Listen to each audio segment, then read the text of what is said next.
What's going on, guys? Welcome back to episode 511 here today of #AskGSM for Wednesday, September 13th, 2023. I am Graham GSM Matthews. Hope you guys are doing well and having a great week so far. If you want to send in a question to the show, you can do so by tweeting me on the Twitter machine at WrestleRant with the #AskGSM.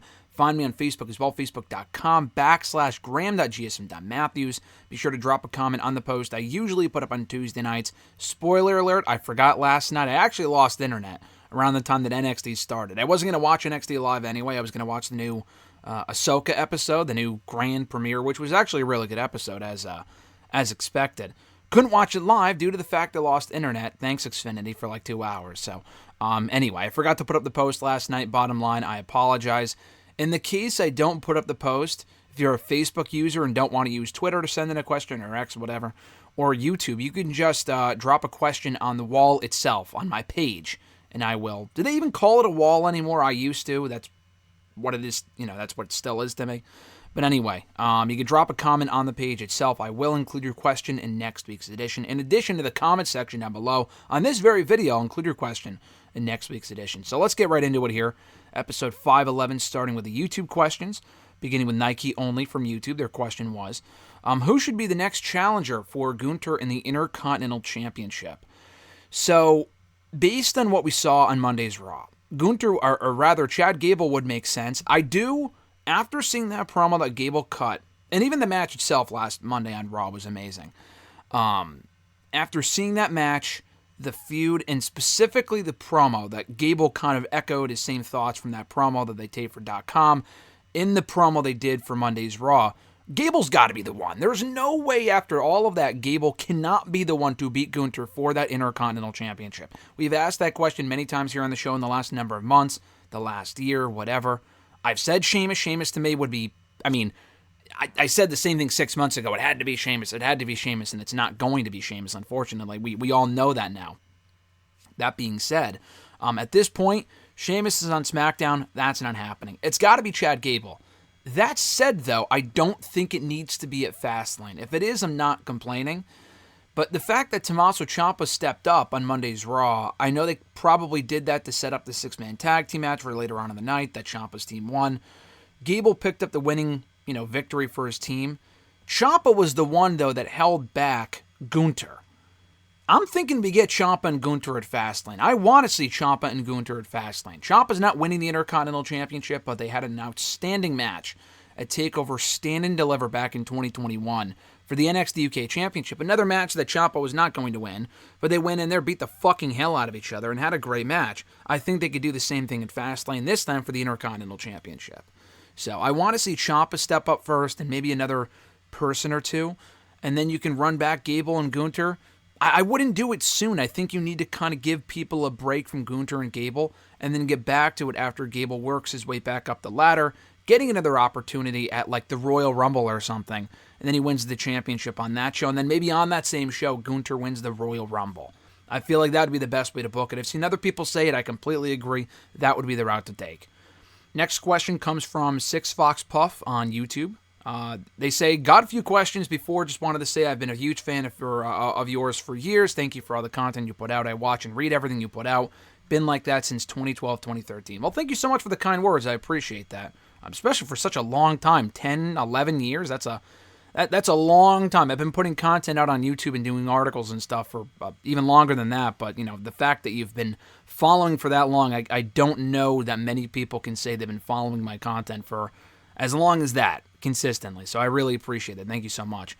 Your first question was, do you think Cody will win the Chamber match on his way to his rematch with Roman Reigns?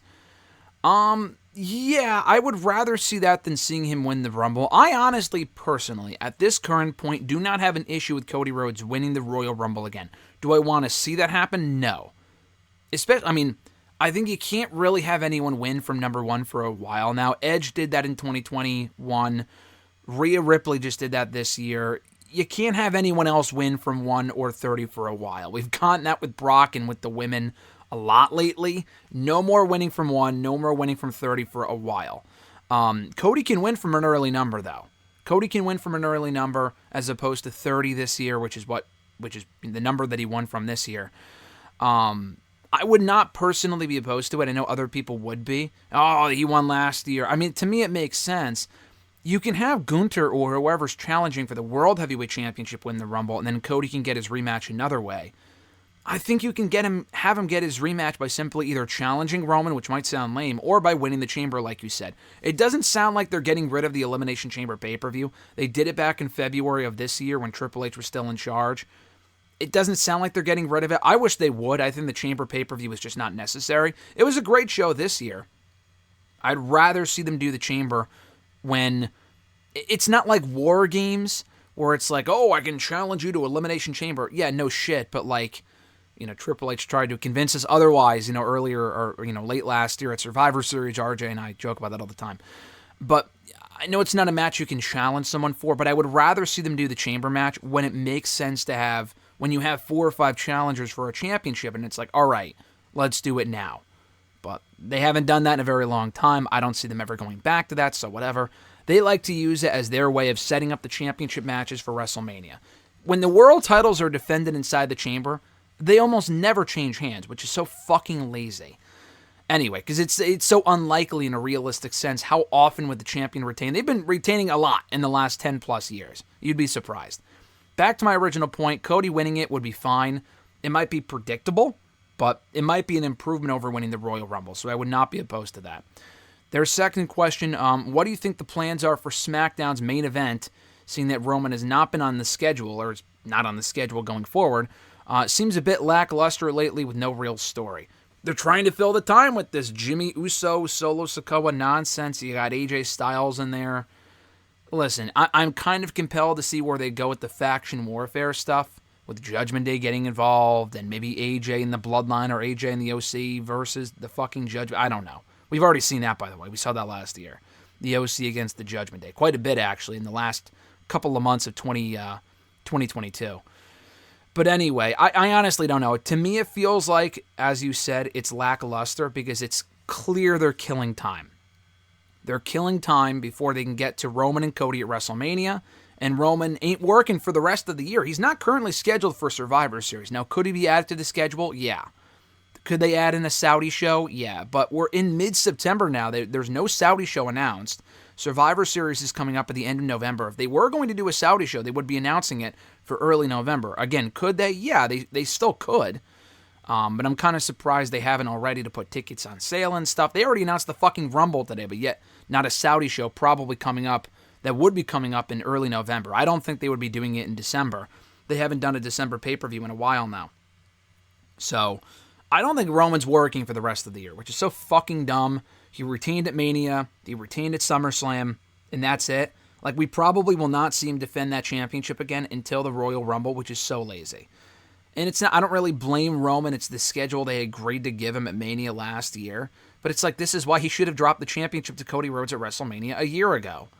I mean, to not have the championship defended on your brand for like 6 months is ridiculous. The third question, would you start putting your full Raw review on your or from your podcast, rather, to YouTube? Maybe I'm currently not experimenting, but like toying with the idea of putting the podcast itself on YouTube. I haven't ever done, I've done old episodes of WrestleRant Radio, the archive. I haven't put them up in a while just because I just got busy, but the first like near 2 years of WrestleRant Radio from late 2013 through like mid 2015 are all here on YouTube, and I haven't put up a full episode in years from that time period. I wanted to put, and at some point, hopefully, it will take a very long time to put up every episode of the show. I got 2 years up, and then I just, again, got lazy. That being said, though, just starting in real time, putting up the episodes from, like, now, I've been, again, toying with that idea of doing that, starting with the 10-year anniversary show next month, because we're coming up on the 10-year anniversary of the show in early October. So, like, what better point to start putting the show here up on YouTube than around the anniversary? So I might start doing that. The show, we typically tape it on Wednesdays or Thursdays, put it up on Thursdays, if not sometimes on Fridays. Would I put it up? Would I put it up that same day? Would I put it up a couple days later? I'm not currently sure, but that's very likely where I would start putting the Raw reviews. I wouldn't put up a singular Raw review here on the channel like on Tuesdays, the whole point of why I do SmackDown audio reviews and Collision audio reviews here on the channel is because I don't really get to that stuff on the podcast. We don't really talk about it because we record on Wednesdays or Thursdays after SmackDown. And like by the time we get to SmackDown the following week, it's kind of old news. So like SmackDown, Collision. If something big happens, we do talk about it on the show, but typically we don't have a chance to. So I do my separate SmackDown reviews on Saturdays and Collision reviews when I get around to them on Sundays. That probably won't change. I wouldn't start doing singular Raw reviews. I did do singular Raw reviews here on the channel like 10 years ago, and I haven't done it since. Nothing wrong with it, but it's just if I do them separately on Mondays or Tuesdays, like after Raw goes off the air, which I would probably never ever do. I know a lot of people do that. I would never go live after Raw, but there is a very good chance you could check them out as part of the podcast here on the channel as opposed to going through Apple, Podcast or Spotify and all the usual platforms. I'll probably start putting it up on YouTube in audio form at some point in the next couple weeks, so keep an eye out for that. Their fourth question, what games are you into, single player, multiplayer, blah, blah, blah? I'm not really a gamer at all. One, I just don't have time.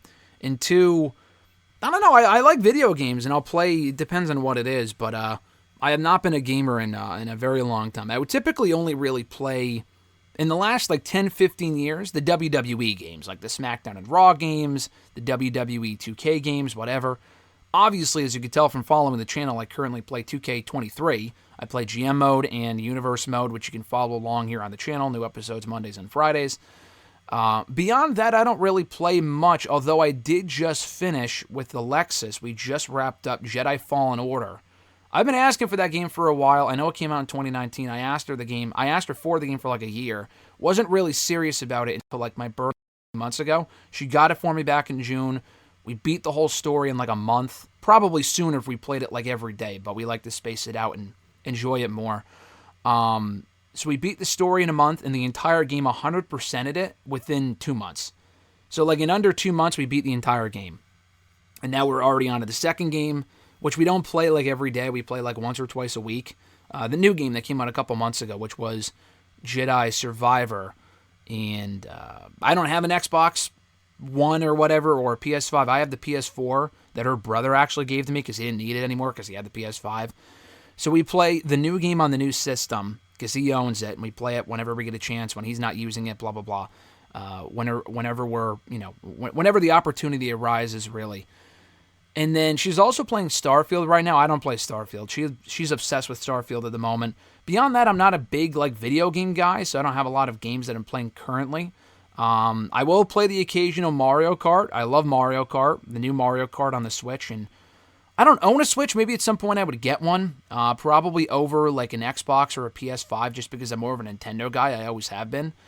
I always played the Mario games, and I will get a chance. Whenever I do get a chance, I also play the new Lego Star Wars game from a year and a half ago. Still haven't completely beat it. I beat all the levels and the story mode and got all the mini kits and shit like that, but I got to go through and get all the characters, and there's 1,000,001 things to do in that game. I beat all the other old games. I haven't beat the new Lego Star Wars game from a year and a half ago. So, as you can probably tell, I like the WWE games, I like the Star Wars games, and I like Mario games. Anything else is a bit out of my, not comfort zone, but I'm not exactly great at. I don't know if you'll ever see me playing Call of Duty or Starfield, or is Gears of War still a thing, or is that from 10 years ago? I don't know. Or Madden or something like that. I'm not too good with that stuff. I don't really care much about that stuff, so you'll probably never see me playing that, but, I'm open to it. I have a PS4 now, so some of the older games, and the tough thing is, I'll mention this quickly, I know I'm rambling, but I would like to get some of the older games for it. Like I say older, but, it's a PS4, it's not that old. I would love to do Let's Plays. I've had questions about that before here on the show as far as would you consider streaming this or streaming that? I honestly, to be completely honest with you, do not know how. And I think you also need a certain chip or a device to hook up from the system to I don't know. I need something that would transmit what I'm playing onto my laptop or on the TV or however it works to record it. Like an external recording device or whatever. And I think it costs $100 and something bucks. I really just don't want to buy it if I don't know how to use it. So that's also part of the problem. Maybe at some point someone can help me figure it out and we can do more gaming videos here on YouTube. But Honestly, as simple as it is right now, I just hit the record button on the PS4. I have 60 minutes of recording footage. As long as I finish in under 60 minutes, that's fine. And then it's on to the next thing. And then I just upload it through the PS4 and do it that way. I can't currently record anything I play on the PS2. It just doesn't work well. So maybe at some point if I figure it out, we could do more stuff with that because that would be fun.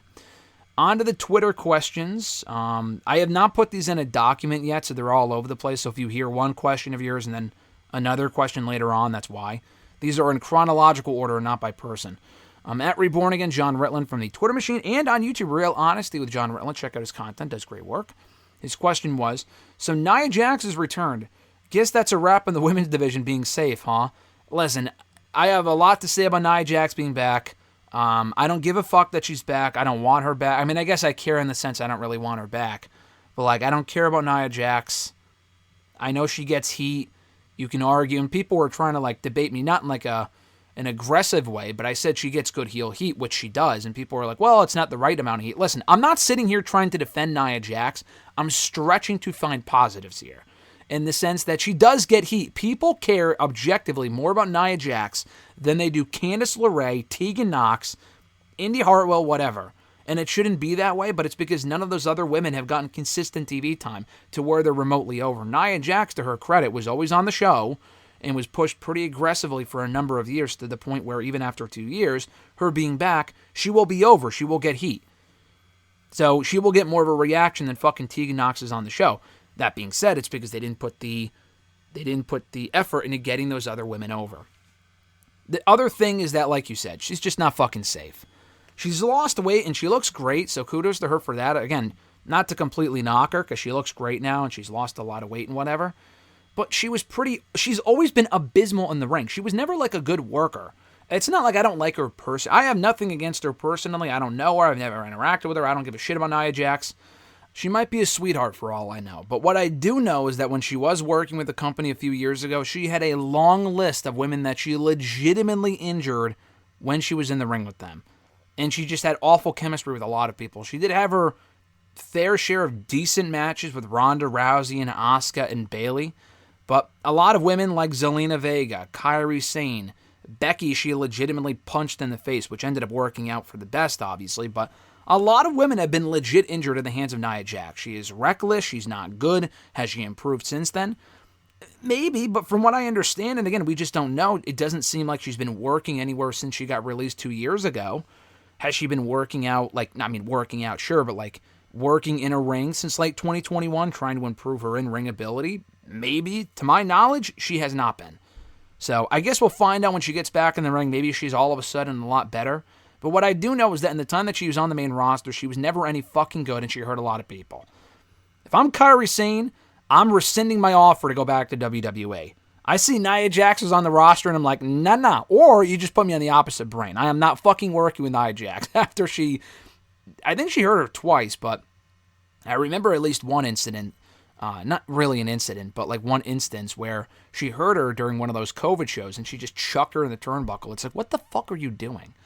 At Iwagu91, their first question was, do you expect Drew McIntyre to turn heel? I do. Not imminently.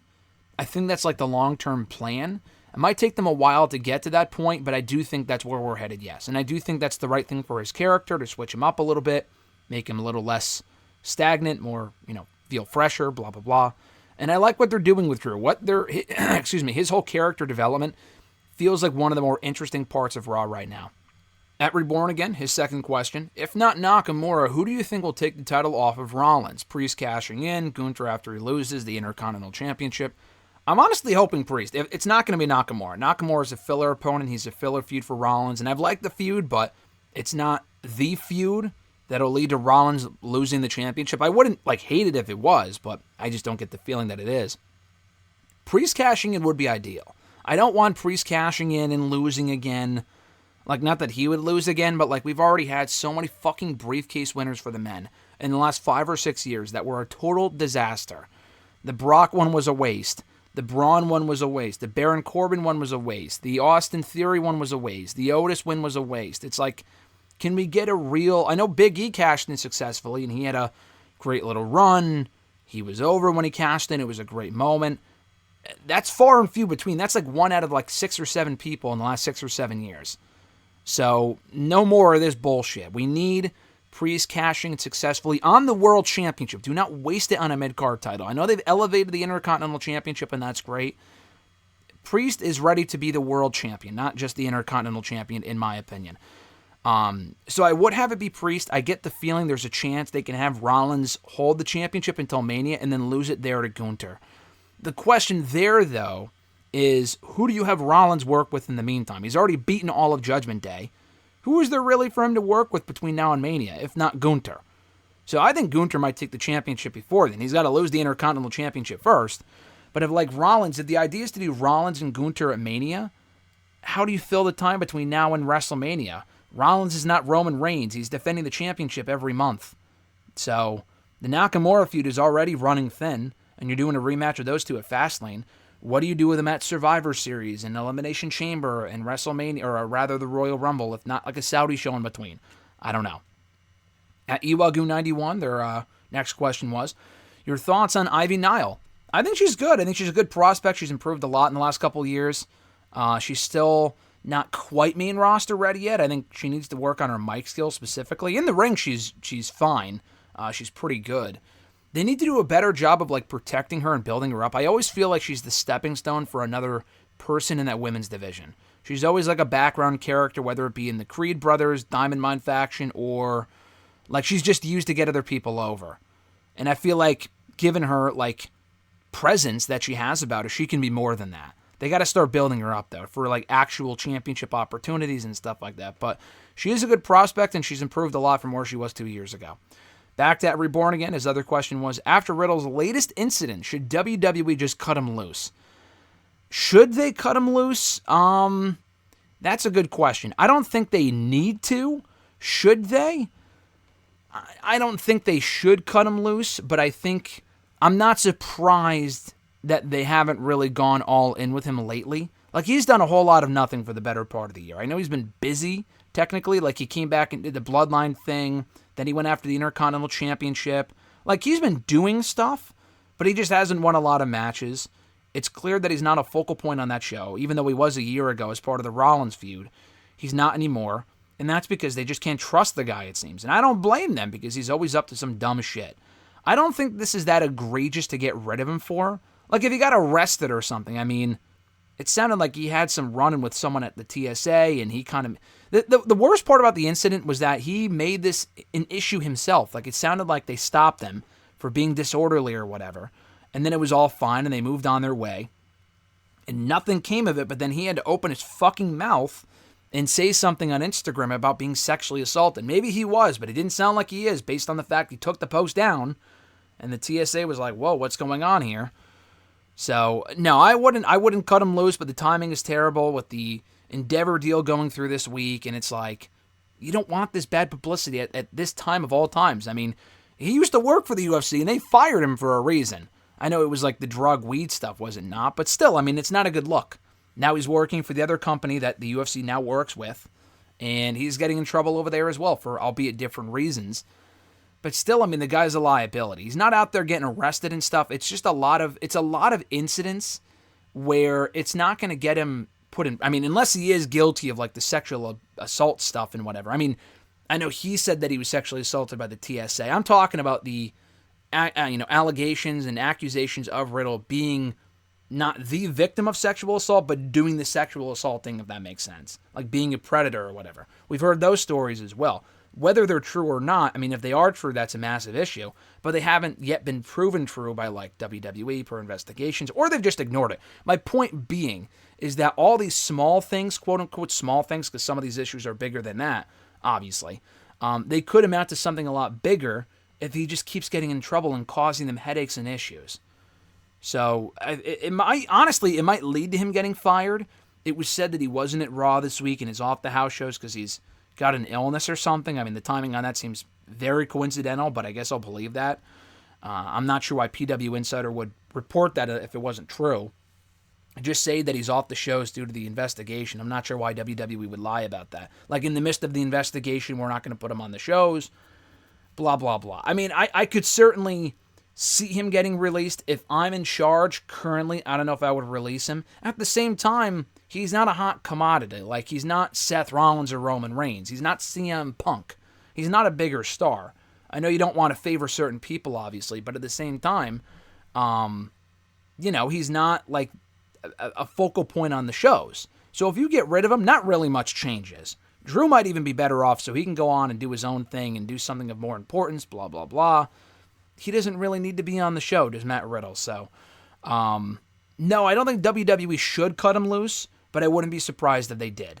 And if it got to a point where it was more serious than this, then the question becomes, at what point do you cut him loose? For something like this, there's probably a punishment, or there should be a punishment, like, hey, shut the fuck up, or like delete your social media because you're causing us headaches. If you get into trouble one more time, then you're gone. I mean, there's got to be some sort of precedent here, because the guy gets in trouble a lot, for like dumb shit, and sometimes serious shit, but not serious enough to where he's gotten like, I don't want to like defend it or excuse it, because like, I don't want to say he hasn't been caught, but it's like, it's always stuff that gets like kind of just talked about, but not really talked about, if that makes sense. Like nothing too serious to where WWE has taken action in any considerable way. Like we heard the report that he went to rehab, and then we heard that he wasn't in rehab. I don't fucking know what happened there late last year. I tend to believe he went to rehab because he was gone for a while, and he was posting things that would make it sound like he was in rehab and was doing better.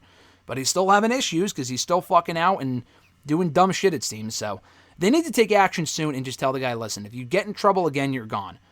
But he's already had a lot of strikes, so again, if they get rid of him now, I wouldn't be like upset over it, and I wouldn't be surprised either. I would be disappointed that the guy threw his entire career away for a lot of dumb things that could have been avoided. At Iwagu 91, back to their questions. Do you see Ciampa challenging Gunther for the Intercontinental Championship before Chad Gable gets another shot? I do. I mentioned that earlier. I do think we're getting Gunther and Ciampa first, hopefully at Fastlane, and obviously Gunther wins.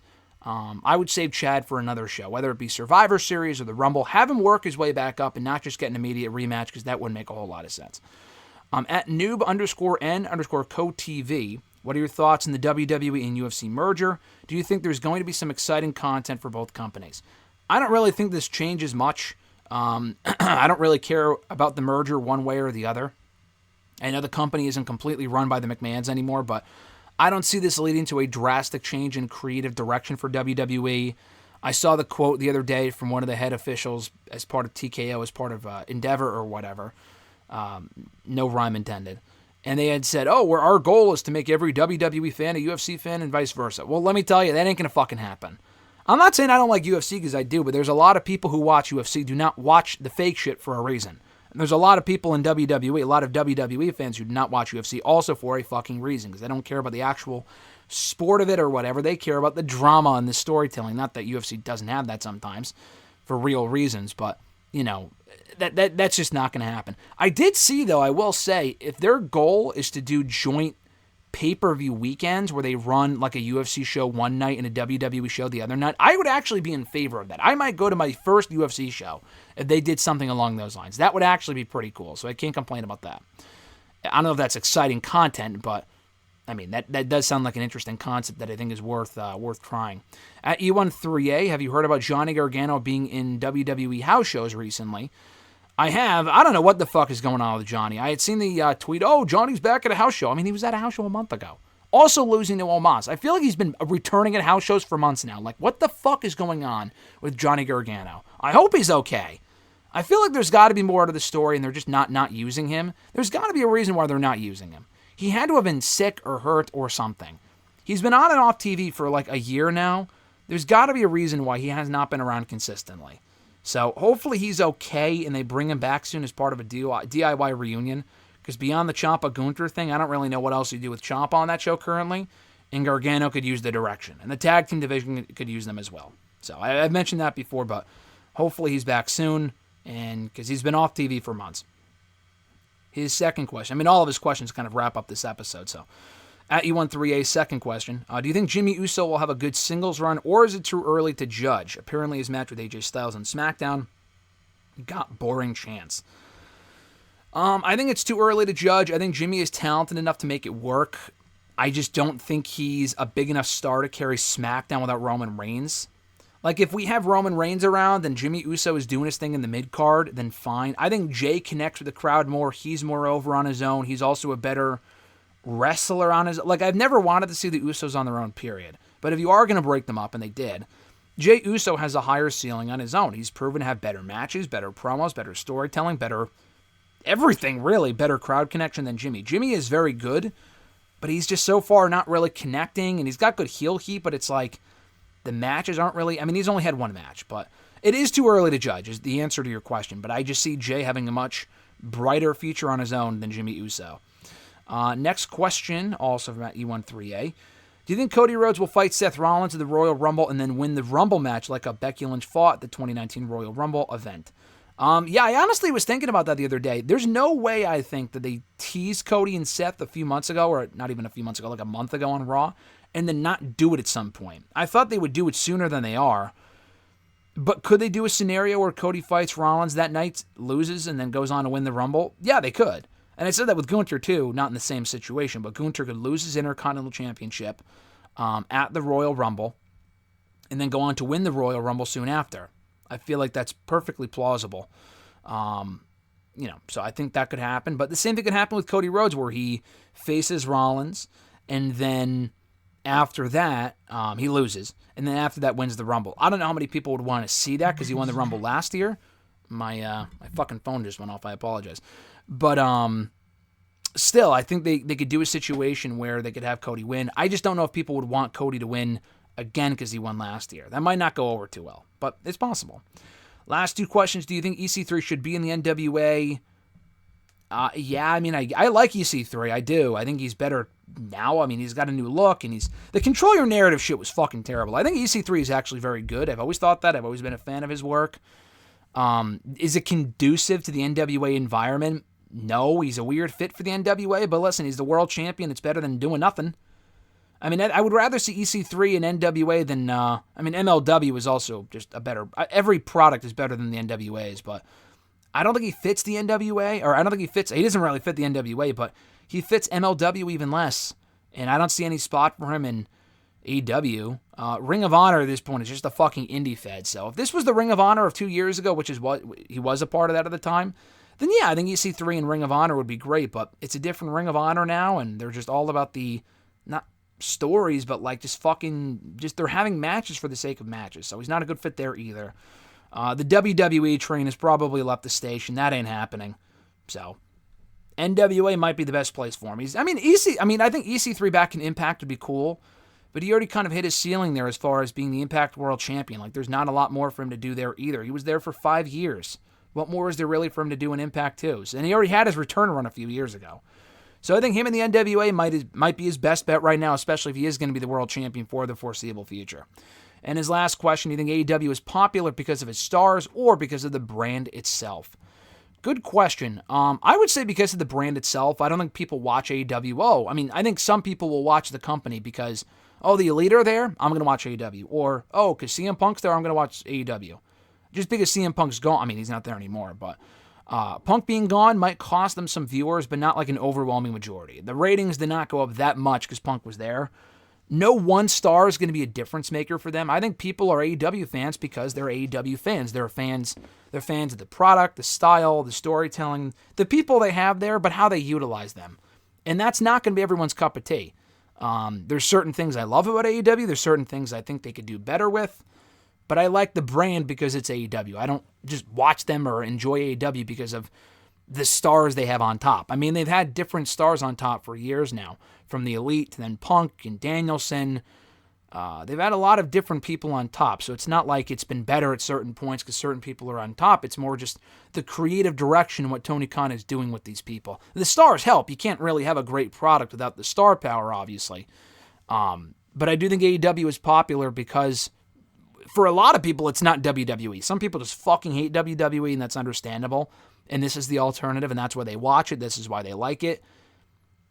That's understandable, but I think it's because of that, the fact it's an alternative, the fact it's different than WWE, and what they kind of offer and how they offer it, more so than like, they have Jon Moxley there? That's why I like AEW, at least in my opinion.